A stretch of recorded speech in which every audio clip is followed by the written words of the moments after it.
ప్రకటన గ్రంథం 1వ అధ్యాయము 4 నుంచి 7 వచనాలు. 7వ వచనం చదువుతా ఉన్నా. ఇదిగో ఆయన మేఘారూఢుడై వచ్చుచున్నాడు, ప్రతి నేత్రము ఆయనను చూచుచును, ఆయనను పొడిచిన వారిను చూచెదరు. భూజనులందరూ ఆయనను చూచి రొమ్ము కొట్టుకొందురు. అవును, ఆమేన్. కాబట్టి ప్రభువైన యేసు తాను రాబోతా ఉన్నాడు. ఆయన వచ్చేప్పుడు ప్రతి ఒక్కరూ ఆయనను చూస్తారు. ఆయన పొడిచిన వారు, ఆయన మీద ఉమ్మి వేసిన వారు, ఆయనను గుద్దిన వారు, ఆయనను సిలువకు అప్పగించిన వారు, ఆయనను తీర్పు తీర్చిన వారితో సహా ప్రతి ఒక్కరూ కూడా ఆయనను చూస్తారు అనేది మనం చదువుకుంటా ఉన్నాం. కాబట్టి ప్రపంచం యొక్క పరిస్థితులన్నీ కూడా అందుకు సంసిద్ధమవుతా ఉన్నట్లుగా మనం చూస్తూ ఉన్నాం. ప్రపంచంలో జరుగుతూ ఉన్న పరిణామాలన్నీ కూడా అందుకు అవును అన్నట్లుగా ఉన్నట్లు మనం చూస్తూ ఉన్నాం. అది మంగళవారం ఉదయం 2 గంటలు ఇరాన్ రాజధాని టెహ్రాన్ అత్యంత భద్రత కలిగినటువంటి ప్రాంతం. 24 గంటలు సీసీ కెమెరాలు ఆన్లో ఉంటూ వారి యొక్క రక్షణ, సైనికుల యొక్క పహారాలో ఉండేటటువంటి ఒక గెస్ట్ హౌస్లో తెల్లవారుజాము 2 గంటలకి భీకరమైనటువంటి ధ్వని చేస్తూ భయంకరమైన శబ్దముతో బాంబు పేలినట్లుగా ప్రపంచము విస్తుపోయింది. టెహ్రాన్ పట్టణం గజగజలాడిపోయింది. ఏం జరిగింది అని చూస్తే మనందరికీ తెలుసు. హమాస్ యొక్క చీఫ్ కమాండర్ అయినటువంటి ఇస్మాయిల్ హనానీ మృతి చెందాడు అనేది ప్రపంచానికి తెలిసింది. అంతకుముందు రోజే మే నెలలో జరిగినటువంటి హెలికాప్టర్ ప్రమాదంలో చనిపోయినటువంటి ఇరాన్ అధ్యక్షుడు చనిపోయినటువంటి సందర్భంగా జరిగిన ఎలక్షన్లో గెలిచినటువంటి నూతన అధ్యక్షుని ప్రమాణ స్వీకారోత్సవంలో సంబరంలో పాలు పొందినటువంటి హనానీ ఆ తదుపరి రాత్రే బాంబు దాడిలో చనిపోయినట్లుగా మనం చూస్తాం. హమాస్ యొక్క చీఫ్ కమాండర్. అది జరిగిన కొద్దిసేపటికే తెలిసిందేంటి అంటే ఫాద్ షకర్ అనేటటువంటి హిజ్బుల్లా సుప్రీం కమాండర్ కూడా ఇజ్రాయెల్ యొక్క డ్రోన్ దాడిలో మరణించినట్లుగా ఇజ్రాయెల్ ప్రకటించింది. ఏదైతే గోలెన్ హైట్స్ మీద జూలై 27వ తారీఖున ఆ యొక్క ప్లే గ్రౌండ్లో ఆడుకుంటా ఉన్నటువంటి చిన్నారుల మీదకి బాంబులు వేసి మిసైల్స్ దాడి చేసి 12 మంది మరణానికి కారకుడైనటువంటి ఈ యొక్క హిజ్బుల్లా కమాండర్ ఫాద్ షకర్ కూడా మరణించినట్లుగా ఇజ్రాయెల్ ప్రకటించింది. అయితే ఇస్మాయిల్ హనానీ మరణానికి మాత్రం ఎలా జరిగింది అనేది ఇప్పటికీ ఎవరికీ తెలియదు. కొంతమంది డ్రోన్ దాడి అని కొంతమంది బాంబు దాడి అని కొంతమంది ఒక స్థిరమైనటువంటి నిర్ణయానికి ఇంకా రాలేదు.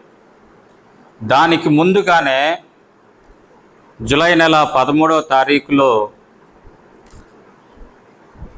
హమాస్ మిలిటరీ కమాండర్ అయినటువంటి మహమ్మద్ డయీఫ్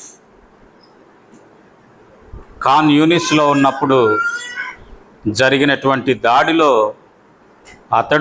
అతనితో పాటు ఖాన్ యూనిస్కి చెందినటువంటి బ్రిగేడియర్ కమాండర్ అయినటువంటి రఫా సలాం మాలిక్ కూడా చనిపోయినట్లుగా ఇజ్రాయెల్ ప్రకటించినట్లుగా మనం చూస్తాం. ఈ యొక్క అక్టోబర్ 7వ తారీఖున జరిగినటువంటి ఇజ్రాయెల్ పైన దాడి 2023వ సంవత్సరం అక్టోబర్ 7వ తారీఖున ఇజ్రాయెల్ పైన దాడి చేసి హమాస్ సుమారుగా 1500కు పైగా మరణించటానికి కారణమైనటువంటి హమాస్ 200 చిల్లరకు పైగా బందీలుగా పట్టుకొని వెళ్ళి వారిని తీవ్ర చిత్రహింసలకి లేదా మానభంగాలకి గురి చేసినటువంటి హమాస్కి ఆ దినాన్న నాయకత్వం వహించింది ఈ డయీఫ్ అనేదే ప్రపంచం ఎరిగినటువంటి సత్యం.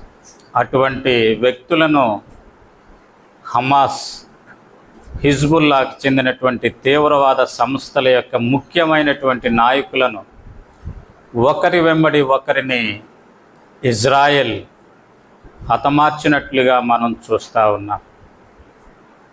ఈ యొక్క ఇస్మాయిల్ హనానీ యొక్క మరణానికి ముందు జరిగినటువంటి ఇరాన్ అధ్యక్షుని ప్రమాణ స్వీకారానికి ప్రపంచంలో అనేక దేశాలకు చెందినటువంటి వ్యక్తులను ఆహ్వానించారు. భారతదేశానికి చెందినటువంటి ప్రధాని లేదా రాష్ట్రపతిని కూడా ఆహ్వానించారు.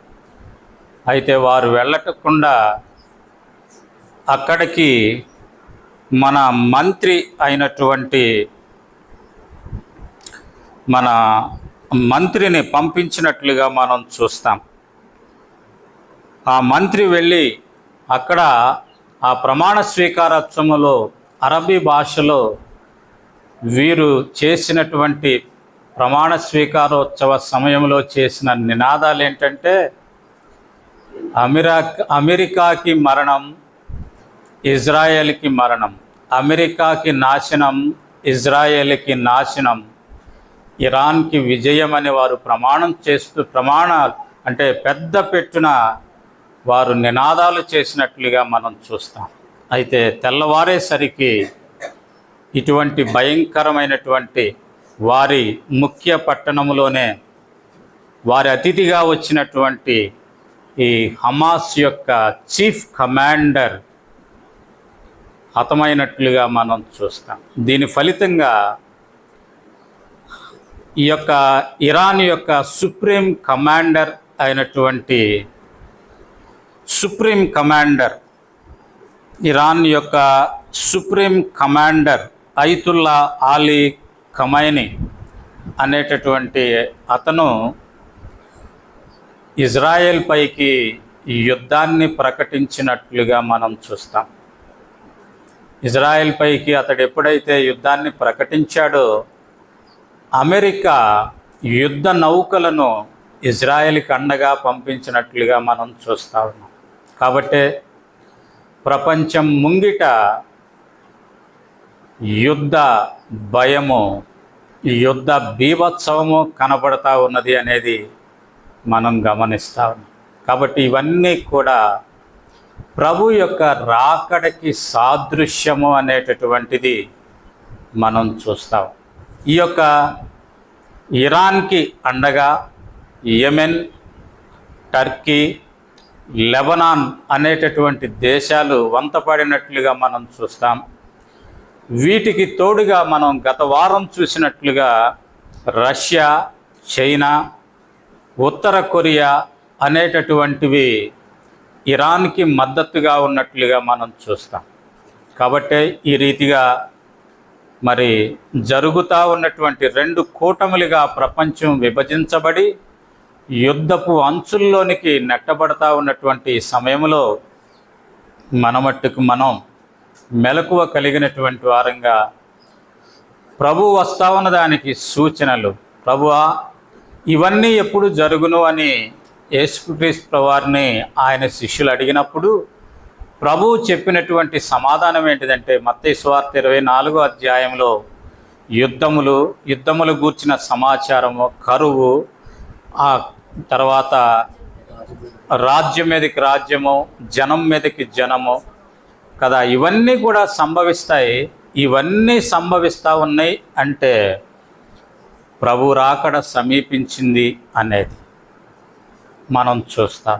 కాబట్టి ఇవి జరుగుతూ ఉన్నటువంటి ఈ పరిస్థితుల్లో దేవుని బిడలంగా మన మట్టుకు మనం ప్రభు సన్నిధిలో ఎక్కువగా గడుపుతూ మెలకువ కలిగినటువంటి జీవితం కలిగి ఎప్పుడు ప్రభువు వచ్చినప్పటికీ కూడా మనం ఆయనతో కూడా ఎత్తబడే దాని కొరకై సిద్ధపడి ఉండాలి అనేది ప్రభు యొక్క ఆశ. ఆ కారణం చేతనే ప్రభు మనకి యోహాను ద్వారా ఇక్కడ హెచ్చరిస్తూ ఉన్నట్లుగా మనం చూస్తూ ఉన్నాం. ఇదిగో ఆయన మేఘారూఢుడై వచ్చుచున్నాడు, ప్రతి నేత్రము ఆయనను చూచును అనేటటువంటి మాట మనం అక్కడ చూస్తా ఉన్నాం. అందుకే గత వారం చూస్తూ వచ్చాం, ప్రభు అయిన యేసు రమ్ము అని మనం ప్రకటన గ్రంథంలో చూస్తూ వచ్చాం. ఆ తర్వాత కొరింథీయులకు రాసినటువంటి మొదటి పత్రిక చివరి అధ్యాయములో చివరి వచనాల్లో కూడా మనం చూసాం మరణాత అనేటటువంటి మాట. అంటే ప్రభు వచ్చుచున్నాడు లేదా ప్రభు వచ్చి ఉన్నాడు అనేటటువంటి మాట మనం అక్కడ చూస్తూ వచ్చాం. కాబట్టి మేఘారూఢుడై వచ్చుచున్నటువంటి ఆయన ఎవరు అనేటటువంటిది కనుక మనం చూస్తే ఇక్కడ గత వారం మనం చూస్తూ వచ్చాం. ఏమని అంటే నమ్మకమైన సాక్షియు అనేటటువంటి మాట మనం చూస్తూ వచ్చాం. ఈ నమ్మకమైనటువంటి సాక్షి కలిగి ఉండేటటువంటి లక్షణాలు ఏంటి అనేది మనం అక్కడ చూస్తూ, ఆ నమ్మకమైన సాక్షి అన్నటువంటి దగ్గర మరికొంత మనకి అర్థమవటానికి అక్కడ నమ్మకమైన సాక్షితో పాటుగా కోట సాక్షి అని కూడా వ్రాయబడినట్లుగా మనం చూస్తాం. ఈ కోట సాక్షి యొక్క లక్షణాలు కూడా మనం తెలుసుకుంటే ఆ నమ్మకమైన సాక్షి యొక్క లక్షణాలు మరింత మనకు విపులంగా అర్థమవటానికి ఆస్కారం ఉంటుంది. అందుకే సామెతల గ్రంథం 14వ అధ్యాయము 5వ వచనం గనక మనం చదివితే, గత వారం కూడా మనం చదువుకుంటూ వచ్చాం. సామెతల గ్రంథము 14వ అధ్యాయము 5వ వచనం గనక మనం చదివితే అక్కడ వ్రాయబడినటువంటి మాట ఏంటిది అంటే, నమ్మకమైన సాక్షి అబద్ధమాడడు, కోట సాక్షికి అబద్ధములు ప్రియములు అనేది మనం చూస్తూ ఉన్నాం. అంటే కోట సాక్షి లేదా అబద్ధ సాక్షి అనేది మనం చూస్తాం. అంటే ఈ కోట సాక్షికి ఏది ప్రియమైనది అంటే లేని దానిని ఉన్నట్లు చెప్పటం, అంటే అబద్ధము చెప్పటము అనేటటువంటిది కోట సాక్షికి ప్రియమైనట్లుగా మనం చూస్తాం.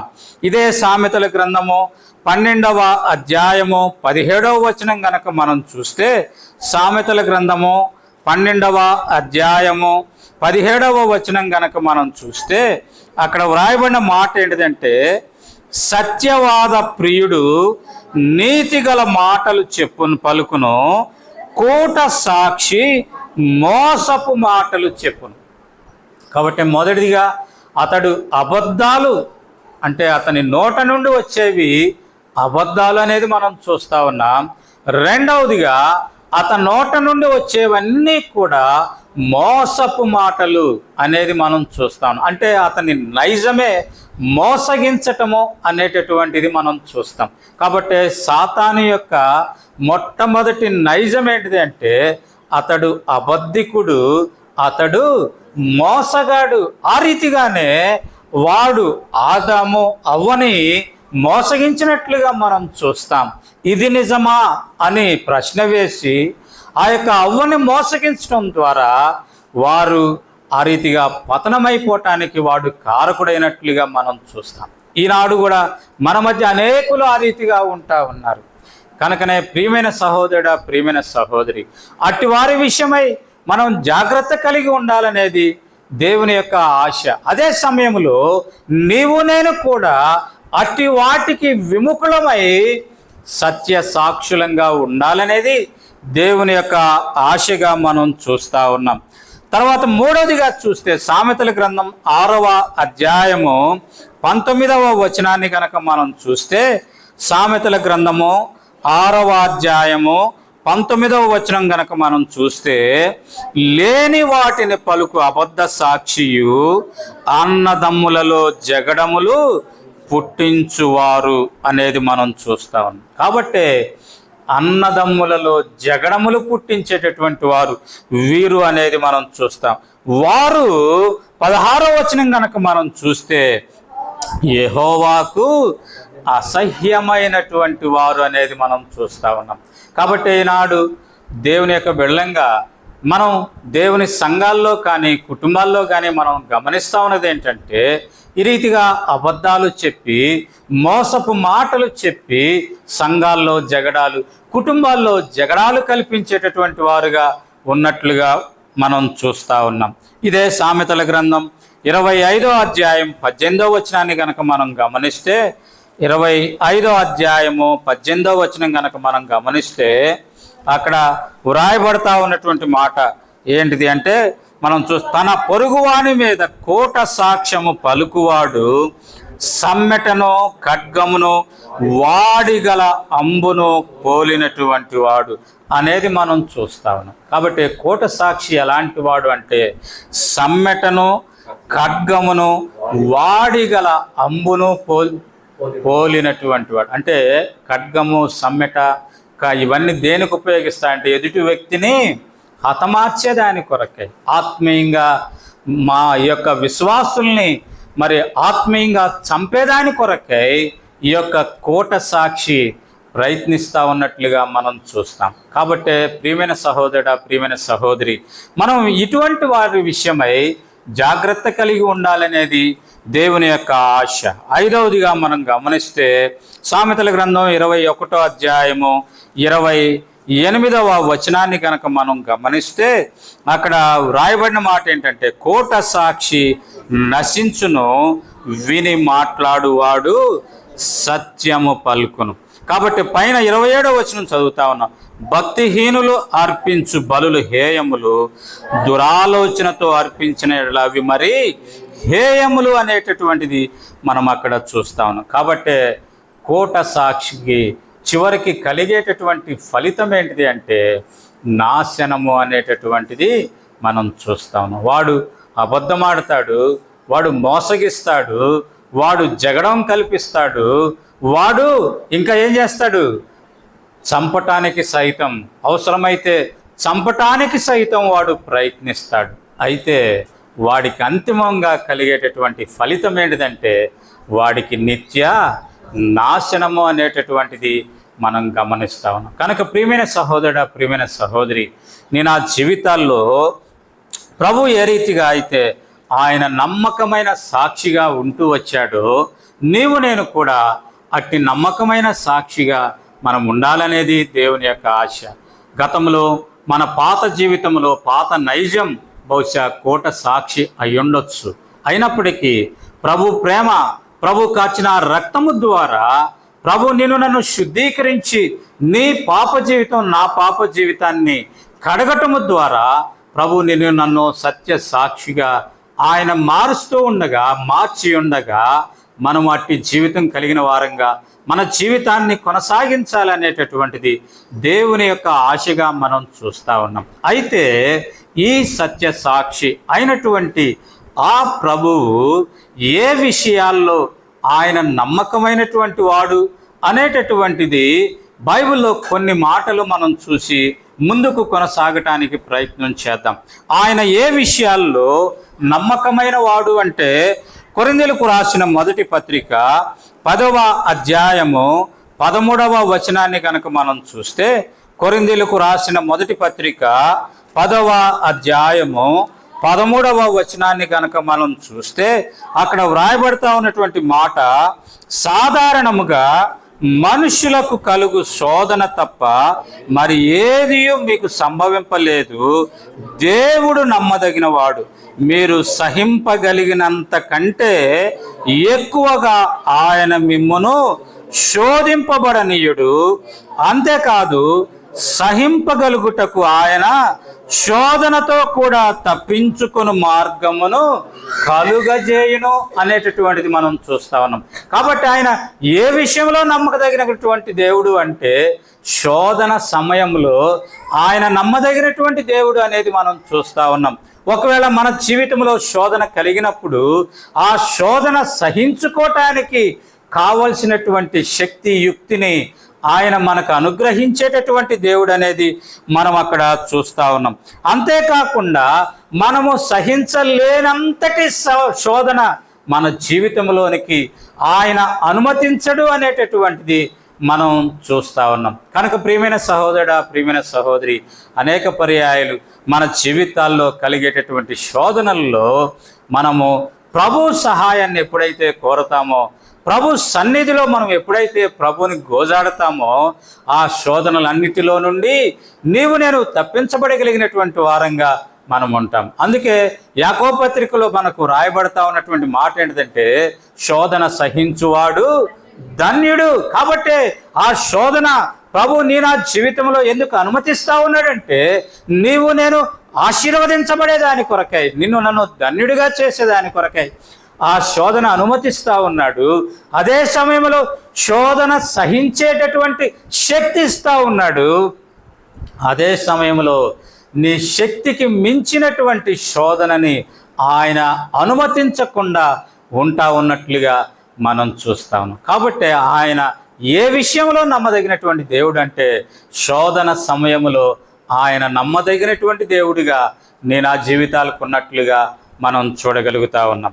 రెండవదిగా మనం చూస్తే గనక కొరింథీయులకు రాసినటువంటి ఈ యొక్క మొదటి పత్రిక 1వ అధ్యాయము 9వ వచనంలో గనక మనం గమనిస్తే, కొరింథీయులకు రాసిన మొదటి పత్రిక 1వ అధ్యాయము 9వ వచనం గనక మనం చూస్తే అక్కడ వ్రాయబడతా ఉన్నటువంటి మాట ఏంటిది అంటే, ప్రభు అయిన యేసు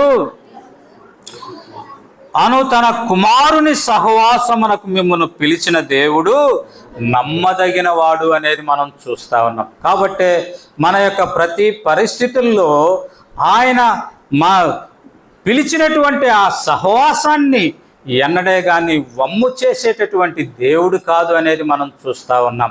కాబట్టి మనకందరికీ తెలుసు, మనకు ఉజ్జాయింపుగా ఉదాహరణగా మనం చెప్పుకోవాలంటే, స్పష్టంగా మనకు అర్థమవ్వాలంటే, మనం ఆ యొక్క షడ్రకు మెషకు అబేద్నెగో వారి యొక్క జీవితంలో కలిగినటువంటి ఆ భయంకరమైన విపత్కరమైనటువంటి ఆ పరిస్థితుల్లో ఆ అగ్నిగుండంలోనికి ఆ ప్రభు దిగి రావటం ద్వారా మనం అక్కడ గమనించేది ఏంటంటే సహవాస విషయములో ఆయన నమ్మదగిన వాడు. అంటే నేను ఆ జీవితంలో ఏర్పడే ప్రతి పరిస్థితుల్లో కూడా, ఒకవేళ నీ ముఖ్య స్నేహితులు నిన్ను విడిచిపెట్టొచ్చేమో, నీ తల్లిదండ్రులు విడిచిపెట్టొచ్చేమో, నీ భర్త లేదా నీ భార్య లేదా నీ పిల్లలు విడిచిపెట్టొచ్చేమో కానీ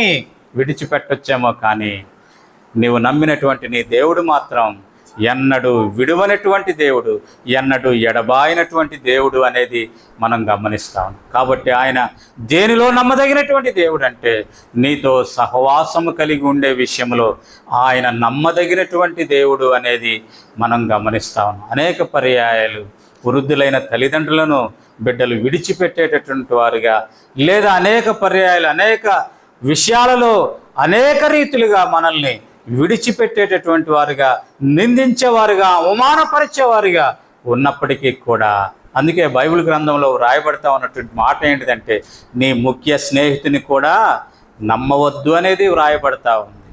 అయితే నీకు నమ్మకమైన స్నేహితుడు ఎవరు? నీ సహవాసములో తన సహవాసానికి పిలిచి నీకు సహకారిగా ఉన్నటువంటి ఆ యేసుక్రీస్తు ప్రభు మాత్రం నిన్ను ఎన్నడే కానీ విడువని ఎడబాయిన దేవుడిగా ఉన్నట్లుగా మనం చూస్తాం. కాబట్టి రెండవదిగా ఆయన ఏ విషయంలో నమ్మదగినటువంటి దేవుడు అంటే సహవాస విషయంలో ఆయన నమ్మదగినటువంటి దేవుడు అనేది మనం చూస్తూ ఉన్నాం.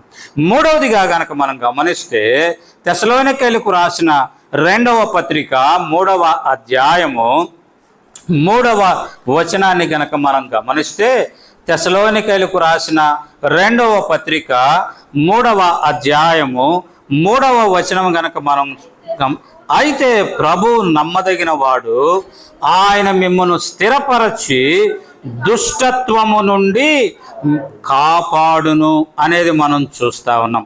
కాబట్టి దుష్టత్వము నుండి అనే దగ్గర 3 వేసి కింద వ్రాసింది దుష్టుని నుండి అనేది మనం చూస్తూ ఉన్నాం.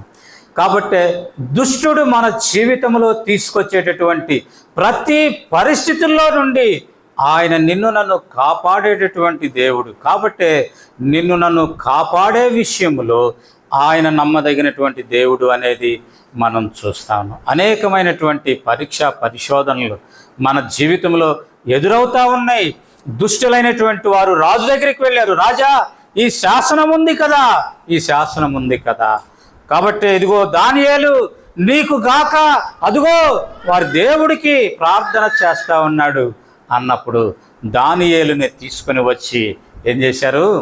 సింహపు బోనులో పడవేసినట్లుగా మనం చూస్తాం. సింహపు బోనులో దానియేలు పడవేయబడ్డాడు. ఆపలేడా దేవుడు? లేదు. రాజు ఆపలేడా?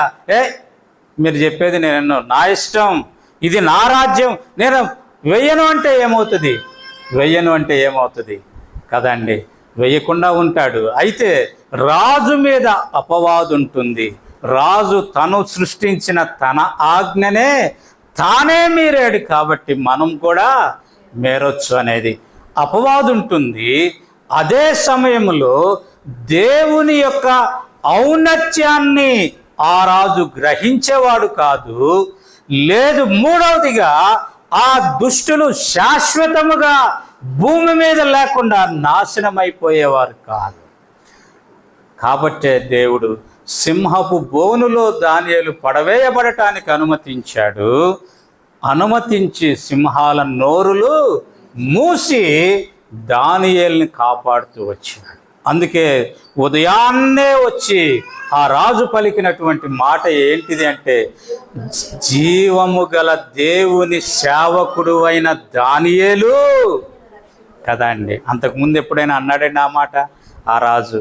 కనుక ఆ తర్వాత శాసనం వెలువడింది, దానియేలు యొక్క దేవుడే దేవుడు, దానియేలు యొక్క దేవుడే దేవుడు. కనుకనే ప్రియమైన సహోదరుడా, ప్రియమైన సహోదరి, అనేక పరిస్థితుల్లో మన జీవితంలోనికి కొన్ని ఆపదలు ప్రభు అనుమతించినప్పటికీ కూడా వాటి ద్వారా దేవుడు మహిమపరచబడతాడు, నీవు మేలు పొందుతావు అనేది మనం అక్కడ చూస్తాం. అందుకు ప్రభు ఆయన కాపాడేటటువంటి విషయంలో నమ్మదగినటువంటి దేవుడు అనేది మనం అక్కడ చూస్తూ ఉన్నాం. 4వదిగా కనుక మనం గమనిస్తే హెబ్రీలకు రాసినటువంటి పత్రిక 10వ అధ్యాయము 23వ వచనాన్ని కనుక మనం గమనిస్తే, హెబ్రీలకు రాసిన పత్రిక 10వ అధ్యాయము 23వ వచనాన్ని కనుక మనం గమనిస్తే, వాగ్దానము చేసిన వాడు నమ్మదగిన వాడు గనుక మన నిరీక్షణ విషయమై మన మొప్పుకొనినది నిశ్చలముగా పట్టుకొందుము. కాబట్టి 4వదిగా మనం అక్కడ ఏం గమనిస్తా ఉన్నామంటే, ఆయన ఏ విషయంలో నమ్మదగిన దేవుడు అంటే వాగ్దాన విషయమై ఆయన నమ్మదగిన దేవుడు. అందుకే ప్రభు ఒకనాడు సెలవిస్తూ వచ్చాడు, నేను మరెన్నటికీ కానీ ఒకే పర్యాయము భూమిని నాశనము చేయను అన్నాడు. ఎప్పుడు? నోవాహు ఆ దినాలలో ప్రభు ఇచ్చినటువంటి ఆ జలప్రళయం, సమస్త భూమి నోవాహుతో పాటు 8 మాత్రమే ఆ ఓడలో రక్షించబడుతూ వచ్చారు. ఆ భూప్రపంచంలో ఉన్నటువంటి ఆ ఓడలో ఉన్నవారు తప్ప సమస్తము కూడా నాశనమైపోయినట్లుగా మనం చూస్తాం. ఎప్పుడైతే నోవాహు ఆ ఓడలో నుండి బయటకు వచ్చి ఆ యొక్క దహన బలి అర్పించినప్పుడు ఆ ఇంపైన సువాసన ఆగ్రాణించినటువంటి ఆ ప్రభువారు ఒక నిబంధన చేస్తూ వచ్చాడు, వాగ్దానం చేస్తూ వచ్చాడు. ఇదిగో చూడు, ఇదిగో ఏంటది? ఇంద్రధనస్సు అంటాం. ధనస్సును మనం ఆకాశంలో ఉంచుతా ఉన్నాను. ఆ ఆకాశంలో ఉంచినప్పుడు ఆ ధనస్సు ఎప్పుడైతే కనిపిస్తుందో నా నిబంధనను నేను జ్ఞాపకం చేసుకొని భూమిని ఎప్పుడు కూడా ఒక్కసారిగా నాశనము చేయను అని చెప్తూ వచ్చాడు. అంత గొప్ప దేవుడు. అట్టి వాగ్దానం చేసినటువంటి ఆ దేవుడు నమ్మదగినటువంటి దేవుడు, ప్రేమ కలిగినటువంటి ఆ దేవుడు. ప్రియమైన సహోదరుడా, ప్రియమైన సహోదరి, నీ జీవితంలో ఎన్ని పర్యాయాలు దేవుడు ఏ విషయంలో వాగ్దానం చేస్తూ వచ్చాడో ఆ వాగ్దానాలను నీవు జ్ఞాపకం ఉంచుకున్నావా? ఆ వాగ్దానాల నెరవేర్పు విషయమై దేవునికి కృతజ్ఞత కలిగినటువంటి జీవితం కలిగి ఉన్నామా లేదా అనేది ప్రశ్న. కనుక మనం 31st నైట్ జనవరి 1వ తారీఖు అంటే డిసెంబర్ 31st నైట్ వాగ్దానాలు తీసుకుంటాం. కానీ ఆ వాగ్దానాలు ఏమైనాయి మనకు గుర్తున్నాయా? ఆ వాగ్దానం ఎక్కడ పెట్టామో కూడా తెలియదు కదా చాలా పర్యాయాలు. అయితే దేవుడు మాత్రం నమ్మదగినవాడు. దేవుడు నీకు ఏ వాగ్దానం చేస్తూ వచ్చాడో ఆ వాగ్దానాన్ని నీ జీవితంలో నెరవేర్చేటటువంటి విషయంలో ఆయన నమ్మదగినటువంటి దేవుడు అనేది మనం చూస్తూ ఉన్నాం. కనుకనే ప్రియమైన సహోదరుడా, 4వదిగా ఆయన వాగ్దానం విషయంలో నమ్మదగినటువంటి దేవుడు అనేది మనం చూస్తూ ఉన్నాం. 5వదిగా 1 యోహాను పత్రిక 1వ అధ్యాయము 9వ వచనాన్ని కనుక మనం గమనిస్తే, 1 యోహాను పత్రిక 1వ అధ్యాయము 9వ వచనాన్ని కనుక మనం చూస్తే, మన పాపములను మనం ఒప్పుకొనిన ఎడల ఆయన నమ్మదగిన వాడును నీతిమంతుడును గనుక ఆయన మన పాపములను క్షమించి సమస్త దుర్నీతి నుండి మనలను పవిత్రులుగా చేయను. కాబట్టి ఆయన నన్ను క్షమించి పవిత్రపరిచే విషయంలో నమ్మదగినటువంటి దేవుడు. ఆ కారణం చేతనే ఆయన 2000 సంవత్సరాలకు పూర్వమే ఆయన దైవమానవుడిగా ఈ లోకానికి వచ్చి, మానవ అవతారంలో ఈ లోకానికి వచ్చి సర్వమానవాళి యొక్క పాప పరిహారార్థమై కల్వరి శిలువలో తాను బలి అయి తన కార్చిన రక్తము ద్వారా సర్వమానవాళికి పాపక్షమాపణ, మారు మనసు అనుభవం, పవిత్రపరచబడేటటువంటి ఆ యోగ్యత ప్రభు ఇచ్చినట్లుగా మనం చూస్తా ఉన్నాం. కాబట్టి 5వ విషయంలో ఆయన క్షమించే విషయంలో లేదా మానవుణ్ణి పవిత్రపరిచే విషయంలో ఆయన నమ్మదగిన దేవుడు అనేటటువంటిది మనం చూస్తూ ఉన్నాం. కీర్తన 143వ అధ్యాయము 1వ వచనం, కీర్తనల గ్రంథము 143వ అధ్యాయము 1వ వచనము గనక మనం చూస్తే, యెహోవా నా ప్రార్థన ఆలకించుము, నా ప్రార్థనకు చెవియొగ్గుము,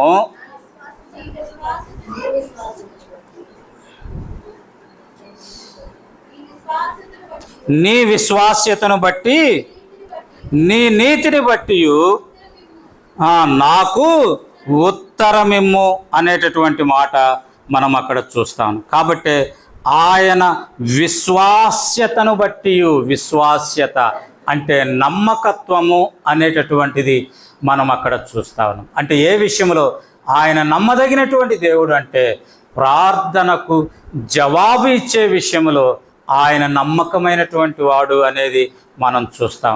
అనేక పర్యాయాలు మనం ప్రార్థన చేస్తాం. ప్రార్థన చేసేటప్పుడు దేవుడు 3 రకాలైనటువంటి జవాబిస్తాడు. దేవుడు 3 రకాలైన జవాబిస్తాడు. మొదటిది, నువ్వు ప్రార్థన చేస్తా ఉన్నప్పుడు వెంటనే అవును ఆమెన్ అంటాడు. అంటే ప్రభు తన చిత్తానుసారంగా చేసినప్పుడు ప్రభు అవును ఆమెన్ అంటాడు. హన్నా ప్రార్థన చేస్తూ వచ్చింది ఏమని అంటే, ప్రభువా నాకు మగబిడ్డనిస్తే నీకు ఇచ్చేస్తా అని ప్రార్థన చేసింది. వెంటనే ప్రభు జవాబిచ్చాడు, అవును ఆమెన్ అన్నాడు. సమూయేలునిచ్చాడు. తన ప్రవక్తగా తనను నియమించుకొని తన కొరకై తనను ఉపయోగించుకుంటూ వచ్చినట్లుగా మనం చూస్తాం. రెండవదిగా, ప్రార్థన చేసినప్పుడు కొంత సమయం దేవుడు తీసుకుంటాడు. వెయిట్ అంటాడు, ఆగు అంటాడు. ఆ సమయం కొరకై మనం వేచి ఉండాలి అనేటటువంటిది మనం అక్కడ చూస్తాం. మనం రూతు జీవితంలో అట్టి అనుభవాన్ని మనం చూడగలుగుతాం. తర్వాత 3వదిగా గనక మనం గమనిస్తే నో అంటాడు, అది కుదరదు అంటాడు. కుదరదు అన్న దాని కొరకై మనము పదే ప్రార్థన చేయటం ద్వారా ఉపయోగం లేదు. ఉదాహరణకి మన జీవితంలో కనుక గమనిస్తే, మనకి చిన్నపిల్లలు ఉన్నారు. చిన్నపిల్లలు ఆటలు ఆడుకుంటూ ఉన్నప్పుడు మనం ఆట బొమ్మలన్నీ వేస్తాం. ఆట బొమ్మలు వేస్తూ ఉన్నప్పుడు అమ్మలు ఏం చేస్తారంటే, అక్కగారులు ఏం చేస్తారంటే పిల్లవాడు ఆడుకుంటున్నాడు కదా అని చెప్పేసి ఆ ఎదురుగా వచ్చి చక్కగా కూరగాయలు, సమయం వ్యర్థం కాకుండా కూరగాయలు కోసుకుంటా ఉంటాడు. కూరగాయలు కోసుకుంటా ఉన్నప్పుడు పిల్లవాని యొక్క కళ్ళు ఎక్కడికి వెళ్తాయి అంటే తలతలా మెరుస్తూ ఉన్నటువంటి ఆ చాకు దగ్గరికి వెళ్తాయి. ఈ బొమ్మలన్నిటికంటే ఆ చాకు కనపడతా ఉంటుంది ఆ పిల్లవాని యొక్క దృష్టిలో. చాకు కొరకే పరిగెత్తుకుంటూ వస్తాడు. పరిగెత్తుకుంటూ వస్తే అమ్మ ఇస్తుంది ఆ చాకు? ఇవ్వదు. కారణం ఏంటిది అంటే దాని ద్వారా బిడ్డకి నష్టం కనుక ఇవ్వదు. పిల్లవాడు ఎంత ఏడ్చినప్పటికీ కూడా తల్లి బిడ్డకు ఆ చాకు ఇవ్వదు. కారణం ఏంటిదంటే దాని ద్వారా ఆ యొక్క బిడ్డకి ఏముంది? నష్టం ఉంది కనుక. ఓసారంట ఇట్లాగే ఒక సర్పం ఒక చోట ఇట్లాగే పాకుతూ వస్తూ ఉందంట. దానికి ఒక రంపం తగిలిందంటే నాకు తగులుతుందా ఇది అని దాన్ని కాటేసిందంట. కాటేస్తే అది ఆ కాటేసినప్పుడు ఇంకా గట్టిగా తగిలిందంట. ఇంకా ఇది నన్ను ఇంకా ఇది చేస్తా అని చెప్పేసి ఆ సర్పం ఏం చేసిందంట, ఆ యొక్క రంపానికి బిగదీసుకుందంట. చుట్టుకుపోయి గట్టిగా బిగదీసుకుపోయిందంట. గట్టిగా బిగదీసుకొని పోతే ఏమైంది? రక్తము కారి ముక్కలై చచ్చిపోయింది. కాబట్టి ప్రమాదకరమైన వస్తువులు మనం ఇవ్వం. అట్లాగే ప్రమాదము అని ఏదైతే ప్రభు తెలుస్తాడో ఒకవేళ దాని కొరకు నీవు ప్రార్థిస్తే ప్రభు ఆ విషయంలో నో అని చెప్తాడు. కాబట్టి అలాంటి వాటి కొరకే మనం పట్టుబట్టి ప్రార్థన చేయటం ద్వారా మనము సమయం వ్యర్థమే తప్ప ప్రభువుని శోధించటమే తప్ప మనము ప్రతిఫలము పొందలేము. ఒకవేళ ప్రభువు గనక అది ఇస్తే దాని ద్వారా నష్టమే నీకు ఎదురవుతుంది, కానీ దాని ద్వారా నీకు లాభం అనేది ఉండదు. ఆ కారణం చేతనే ప్రభు అనేక పర్యాయాలు నో అని చెప్తా ఉన్నట్లుగా మనం చూస్తాం. 7వదిగా గనక మనం గమనిస్తే యెషయా గ్రంథం 49వ అధ్యాయము 7వ వచనాన్ని కనుక మనం గమనిస్తే యెషయా గ్రంథం 49వ అధ్యాయము 7వ వచనాన్ని కనుక మనం గమనిస్తే ఇశ్రాయేలు విమోచకుడును పరిశుద్ధ దేవుడునగు యెహోవా మనుష్యుల చేత నిరాకరింపబడిన వాడును జనులకు అసహ్యుడును నిర్దయాత్ముల సేవకుడునగు వారితో ఇలాగు సెలవిచ్చుచున్నాడు. యెహోవా నమ్మకమైన వాడనియు ఇశ్రాయేలు పరిశుద్ధ దేవుడు నిన్ను ఏర్పరచుకొనెననియు రాజులు గ్రహించి లేచెదరు, అధికారులు నీకు నమస్కారము చేసెదరు. కాబట్టి ఆయన ఏ విషయంలో నమ్మదగిన దేవుడు అంటే నీ ఏర్పాటు విషయంలో ఆయన నమ్మదగినటువంటి దేవుడు అనేది. అంటే నీ భవిష్యత్ విషయములో ఆయన నమ్మదగినటువంటి దేవుడు అనేది. నీ కొరకై ఆయన ఉద్దేశించినటువంటి ఆ ఉద్దేశాన్ని నెరవేర్చే విషయంలో ఆయన నమ్మదగినటువంటి దేవుడు అనేది మనం చూస్తాం. అందుకే ఉదాహరణకి గనక మనం చూస్తే ఎఫెసీయులకు రాసినటువంటి పత్రిక 1వ అధ్యాయం 6వ వచనంలో మనం చదువుతాం, జగత్తు పునాది వేయబడక మునిపే క్రీస్తు యేసులో ప్రేమ చేత ఆయన మిమ్మను ఏర్పరచుకున్న ఆ ఏర్పాటు కొరకై ఆయన జగత్తుకి పునాది వేయబడక మునిపే యేసు క్రీస్తు ప్రభులో ఈ లోకంలో ఉన్నటువంటి తన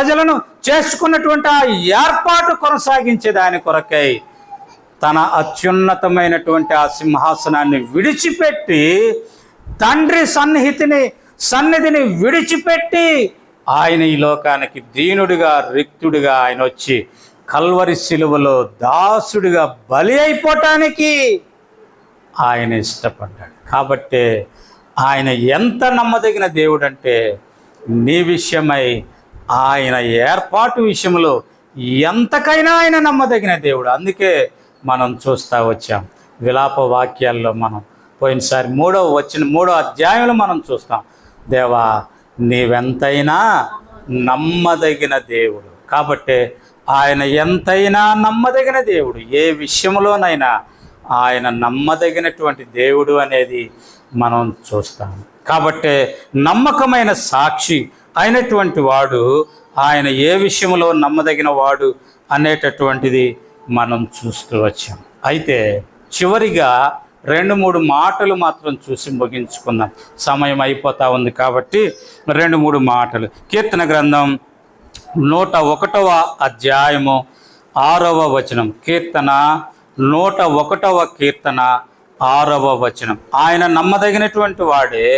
అయితే ఆ నమ్మదగినటువంటి ఆయన చూడండి 6వ వచనం, నా యొద్ద నివసించినట్లు దేశంలో నమ్మకస్తులైన వారికొని నేను కనిపెట్టాను. కాబట్టి ఆయన నమ్మకస్తుడే, ఆయన నమ్మకమైన సాక్షే, ఆయన నీ విషయంలో నమ్మదగిన దేవుడిగానే ఉంటూ వచ్చాడు.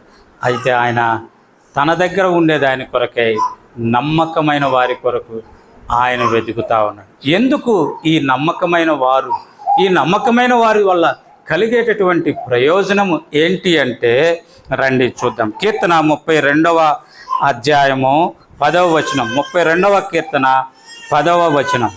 32వ కీర్తన 10వ వచనం. త్వరగా చదవండి. యెహోవా నమ్మకయించువానికి గొప్ప కృప ఆవరించును, నీతిమంతులారా యెహోవాను బట్టి సంతోషించుడి. 32 10వ వచనం. యెహోవా యందు నమ్మికయించు వానిని కృప ఆవరించుచు.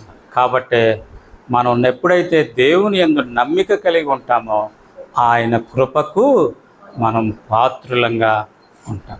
రెండవదిగా కనుక మనం గమనిస్తే మత్తయి సువార్త 25వ అధ్యాయము 21వ వచనాన్ని కనుక మనం గమనిస్తే, మత్తయి సువార్త 25వ అధ్యాయము 21వ వచనాన్ని కనుక మనం గమనిస్తే, అమ్మా అతని యజమానుడు బలా నమ్మకమైన మంచి దాసుడా, నీవు ఈ కొంచెములో నమ్మకముగా ఉంటివి గనుక అనేకమైన వాటి మీద నిన్ను నియమించు. అంటే నమ్మకంగా, కొంచెములో నమ్మకంగా ఉండటం ద్వారా నీ స్థానాన్ని దేవుడు హెచ్చిస్తాడు అనేది మనం గమనిస్తా ఉన్నాం.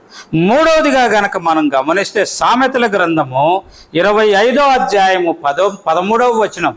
సామెతల గ్రంథము 25వ అధ్యాయము 13వ వచనాన్ని గనక మనం నమ్మకమైన దూత పంపువానికి కోతకాలపు మంచు చల్లదనము వంటి వాడు. కాబట్టి నమ్మకంగా ఉండేటటువంటి వాడు తన యజమానునికి ఎలాంటి వాడంట, కోతకాలములో అంటే డిసెంబర్ నెలలో కదా, డిసెంబర్ నెలలో ఏం కురుస్తుంది, మంచు కురుస్తుంది కదా. ఆ మంచు ఎలా ఉంటుందంటే ఆహ్లాదకరంగా ఉంటుంది కదా. అటువంటి ఆహ్లాదకరమైనటువంటి వాడుగా ఉంటాడు అనేది మనం అక్కడ చూస్తా ఉన్నాం. నాలుగవదిగా సామెతల గ్రంథం 13వ అధ్యాయము 17వ వచనాన్ని కనుక మనం గమనిస్తే, సామెతల గ్రంథము నమ్మకమైన రాయబారి ఔషధము వంటి వాడు. నమ్మకమైన రాయబారి అంటే మధ్యవర్తి నమ్మకస్తుడు గనక అయితే ఔషధం ఏం చేస్తుంది, రోగాన్ని బాగు చేస్తుంది కదా. కాబట్టి ఇద్దరి మధ్య ఉన్నటువంటి ఆ సమస్య ఏమవుతుంది, పరిష్కారం అవుతుంది. కాబట్టి నమ్మకస్తుడు గనక రాయబారిగా లేదా మధ్యవర్తిగా ఉంటే సమస్య అనేవి ఉండవు అనేది మనం గమనిస్తా ఉన్నాం. తర్వాత ఐదవదిగా గనక మనం గమనిస్తే హెబ్రీలకు రాసినటువంటి పత్రిక 3వ అధ్యాయము 4వ వచనం. హెబ్రీలకు రాసిన పత్రిక 3వ అధ్యాయము 4వ వచనం. ప్రతి ఇల్లును ఎవడైనా ఒకని చేత కట్టబడును, సమస్తమును కట్టువాడు దేవుడే. ఇంటి కంటే దానిని కట్టినవాడు ఎక్కువ ఘనత పొందినట్లు ఈయన మోషే కంటే ఎక్కువ మహిమకు అర్హుడుగా ఎంచబడెను అనేటటువంటిది మనం అక్కడ చూస్తా ఉన్నాం. 2వ వచనము, దేవుని ఇల్లంతటిలో మోషే నమ్మకముగా ఉండినట్లు ఈయన కూడా తన్ను నియమించిన వానికి నమ్మకంగా. కాబట్టి ఇక్కడ మనం ఏం చూస్తా ఉన్నామంటే నమ్మకత్వాన్ని బట్టి ఘనతకు కారణమవుతుంది అనేటటువంటిది మనం చూస్తాం. ఆరోదిగా ప్రకటన గ్రంథం 2వ అధ్యాయము 10వ వచనం గనక మనం చూస్తే అక్కడ వ్రాయబడతా ఉన్నటువంటి మాట, ఇదిగో మీరు శోధింపబడినట్లు అపవాది మీలో కొందరిని చెరలో వేయించబోతా ఉన్నాడు. 10 దినములు శ్రమ కలుగును, మరణము వరకు నమ్మకంగా ఉండుము, నేను నీకు జీవ కిరీటం ఇచ్చేదను. మరణము వరకు అంటూ 2 పుట్టినోట్ల కిందేం రాశారంటే ప్రాణాపాయము కలిగినను కదా. మనం అనేక పర్యాయాలు ఏం చేస్తాం, ఒకవేళ మనకేదైనా ప్రాణాపాయం వస్తే కాదండి నాకు తెలియదు, నేను అటు చేయలే కదా అనేస్తాం తెలియదు. కానీ ప్రభు ఏమంటా ఉన్నాడంటే ప్రాణాపాయము కలిగినను నమ్మకంగా ఉంటే నీకు జీవ కిరీటం ఇస్తాను అంటా ఉన్నాడు. 7వదిగా సామెతల గ్రంథం 28వ అధ్యాయము 20వ వచనం. సామెతల గ్రంథము 28వ అధ్యాయము 20వ వచనం. అక్కడ ఏం రాయబడతా ఉందంటే నమ్మకమైన వానికి దీవెనలు మెండుగా కలుగు. కాబట్టి నమ్మకమైన వానికి దీవెన అంటే ధన్యుడు అనేది మనం చూస్తాం. కనుక ప్రియమైన సహోదరుడా, ప్రియమైన సహోదరి, నమ్మకమైన సాక్షి ఎలా ఉంటాడు? కోట సాక్షి ఎలా ఉంటాడు? నమ్మకమైన సాక్షి ఏ విషయాల్లో నమ్మకంగా ఉంటూ వచ్చాడు? అటువంటి నమ్మకమైనటువంటి ఆ సాక్షి నన్ను ఏ విషయాల్లో నమ్మకత్వంగా కలిగి ఉండాలి అంటా ఉన్నాడు. ఆ నమ్మకత్వం కలిగి ఉండటం ద్వారా నీకు నాకు కలిగే ప్రయోజనాలు ఏంటి అనేవి మనం చూస్తూ వచ్చాం. కనుక ప్రియమైన సహోదరుడా, ప్రియమైన సహోదరి, ప్రశ్న ఏంటి అంటే ఆయన వచ్చుచున్నాడు, మేఘారూఢుడై వచ్చుచున్నాడు. అయితే ఆయన నమ్మకంగా ఉన్నట్లుగా నీవు నేను నమ్మకంగా ఉన్నామా లేదా? ప్రశ్న.